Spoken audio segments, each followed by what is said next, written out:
Assalamualaikum warahmatullahi wabarakatuh. Waalaikumsalam. Nama saya Mutarati, nama saya 16. Jadi saya akan mempresentasikan hasil grading simulasi saham saya. Izin bertanya. Di sini saya kepentingan emiten saya berdasarkan analisis fundamental dan analisis teknikal yaitu indikator. Saya di sini menggunakan dua indikator yaitu MA dan RSI. Profil investasi saya daripada kategori moderat dan agresif, yaitu cenderung pada risiko yang tinggi tapi juga mempertimbangkan analisis yang terukur. Kemudian emiten yang terpilih di sini ada tujuh, yaitu BSDE dan BKSL. Saya menganalisis juga dengan analisis fundamental. Yang lainnya saya hanya analisis dengan analisis teknikal yaitu indikator. Kemudian analisis fundamental dari emiten BSDE dan BKSL, yaitu yang pertama ada berdasarkan analisis BSDE dan BKSL ini masuk emiten yang under value karena PER dan PBV-nya rendah, mencerminkan harga saham yang masih murah dibandingkan dengan kinerja keuangannya yang stabil serta tingkat laba cukup baik. Kemudian hasil analisis yang kedua, BSDE dan BKSL ini memberikan sinyal beli. Kenapa? Karena harga pasar masih berada di bawah nilai fundamentalnya dan memiliki prospek kenaikan yang baik seiring pertumbuhan serta efisiensi keuangan yang stabil. Kemudian yang terakhir ada tipe investor dari BSDE dan BKSL. Dari analisis fundamental saya yaitu BSDE dan BKSL ini tetap untuk tipe investor yang jangka panjang, sebenarnya bukan trader, tapi tetap saya ambil untuk saya pilih sebagai emiten karena tipe emiten BSDE dan BKSL ini masih cocok untuk investor yang berat seperti saya. Nah, di sini saat pembelian itu menggunakan MA20 dan MA5. Di situ menunjukkan yang candle itu garis MA-nya mau berada di bawah candle, jadi sinyal beli. Kemudian RSI-nya masih di harga 40-an, masih di area netral, nggak oversell atau overbought. Terus kemudian garis RSI-nya juga masih di area netral, jadi saya beli di harga 965. Terus saya jual di saat RSI-nya masih netral dan juga garis MA-nya masih di bawah, masih mau di bawah candle. Tapi saya jual karena saya nggak kuat tunggunya banget, nggak naiknya dikit banget, cuma 10 rupiah. Karena emang di awal kan dia lebih cocok ke jangka panjang, jadi emang tunggunya kalau trader nggak cocok, jadi akhirnya saya jual aja. Dan yang kedua BKSL ini saya beli di saat walaupun garis MA-nya ini di atas candle, yang artinya bukan sinyal dari untuk beli, tapi tetap saya beli karena RSI-nya itu berada di garis oversell, yang mana dia ada kembalikan arah seperti mau naik, jadi saya tetap beli dan harganya masih di area netral. Kemudian setelah 5 hari saya jual di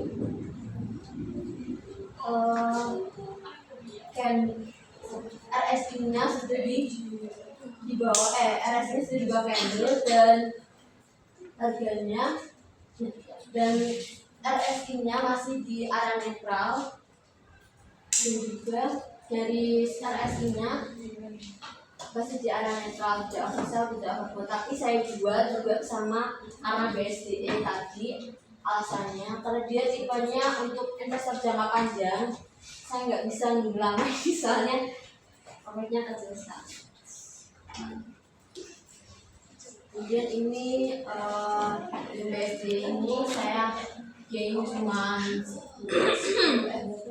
saya jual di harga 980, dimana saya beli di harga 965. Jadi kayak gain tapi cuma sedikit. Terus PKSL ini saya jual saya beli di harga 119, saya jual di harga 119. Ini juga gain tapi hanya sedikit. Kemudian tiga ada yang ketiga INDF ini soalnya saya di sini menunjukkan MA-nya berada di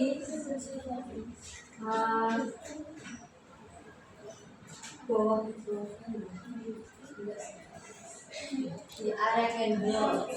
Kemudian garis RSI-nya seperti mau ada pembalikan arahnya, saya jual di saat dia masih harganya benar.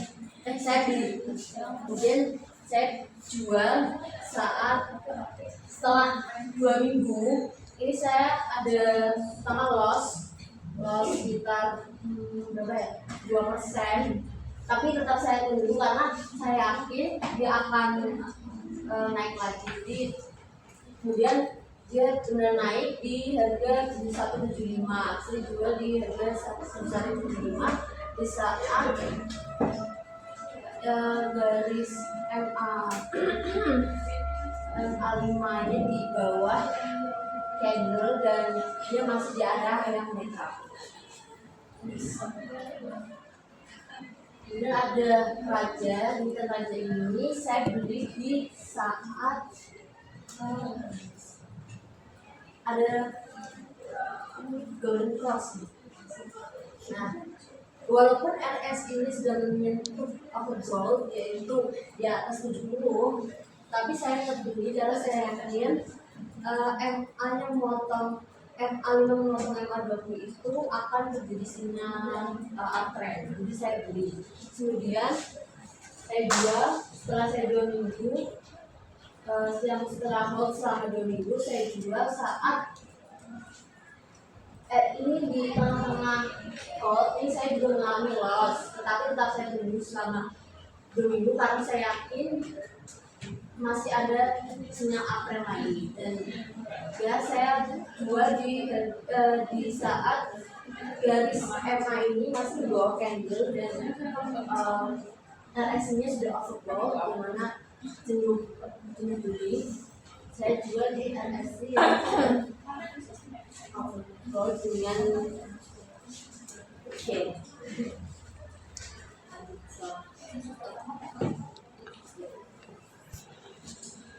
kemudian ada cuan, saya emiten cuan, saya beli di sama seperti raja saat golden cross, tetapi ini dia juga RS ini sudah overbought sebenarnya. Tapi saya tetap yakin kalau misalnya garis MA-nya ini menunjukkan candle-nya masih uptrend walaupun RSI-nya overbought. Kemudian saya jual di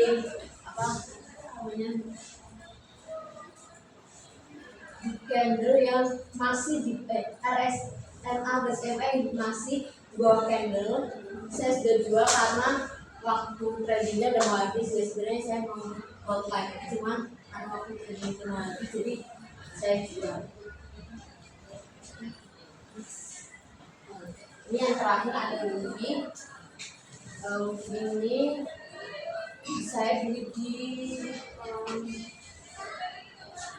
sama di saat garis MA ini di bawah candle, kemudian RSI-nya mau mencapai overbought, cuman belum.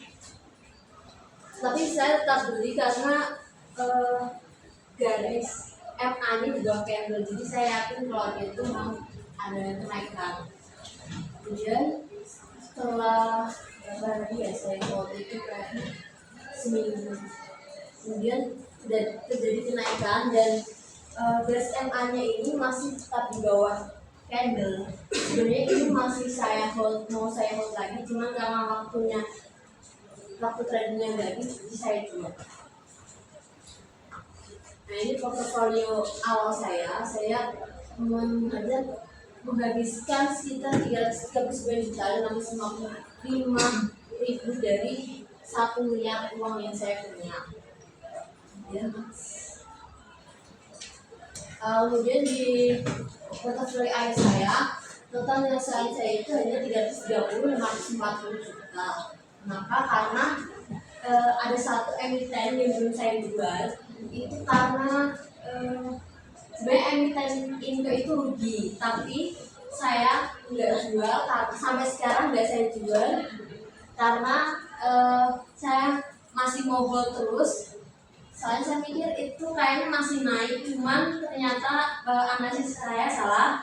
Ternyata itu loss sampai sekitar 5%. Tapi saya mau jual, saya mau buka lagi profitnya itu udah nggak bisa. Jadi saya nggak masukin nilainya karena saya nggak jual.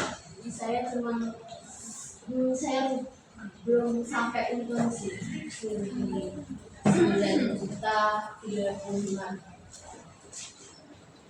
Simpulan dari trading yang saya lakukan yaitu simulasi trading selama kurang lebih 2 bulan menunjukkan bahwa strategi yang saya gunakan menggabungkan analisis fundamental dan teknikal berjalan efektif dengan profil sebagai moderately agresif investor. Saya mampu memilih emiten secara terukur, menunggu momentum yang tepat, dan melakukan eksekusi jual dengan disiplin. Hasilnya, saya berhasil menjual 6 dari 7 saham dalam keadaan profit, meskipun dengan persentase keuntungan yang kecil. Namun, tetap menunjukkan bahwa pendekatan yang saya terapkan sudah berada pada arah yang benar. Sekian dari presentasi saya. Adakah yang mau bertanya?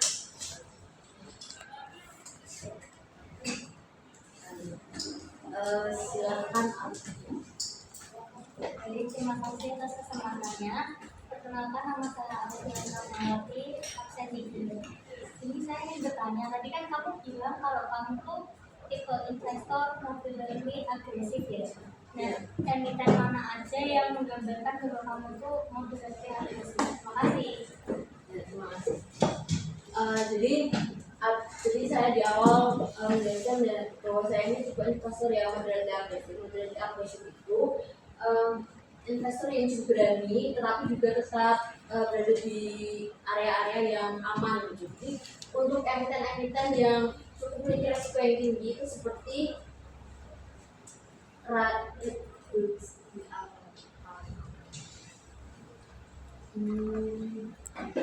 yang cukup tinggi itu ada Raja, Tuan, Wifi, kemudian Inco. Yang memiliki risiko rendah itu ada KSE, BSWT, dan INDF.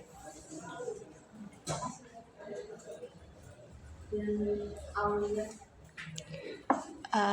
Baik, sebelumnya perkenalkan saya Aulia Rizky Ramadhani, absen 5. Tadi kan kamu kan dari beberapa emiten itu ada yang gain sama loss. Nah, berdasarkan hasil gain atau loss masing-masing emiten kamu, analisis faktor apa saja yang menyebabkan beberapa saham hanya menghasilkan keuntungan kecil meskipun telah dinilai layak secara fundamental. Terima kasih. Beberapa emiten dengan keuntungan kecil walaupun tidak analisis yang benar itu karena kurangnya pembelian pada momentum yang tepat, kemudian kurangnya waktu, terus kemudian terlalu terburu-buru dalam mengambil keputusan analisis. Jadi yang Inco itu loss dan beberapa ada gainnya sangat kecil. Ini saja. Ya, terima kasih. Sekian, terima kasih dari presentasi saya. Assalamualaikum warahmatullahi wabarakatuh. Waalaikumsalam warahmatullahi wabarakatuh.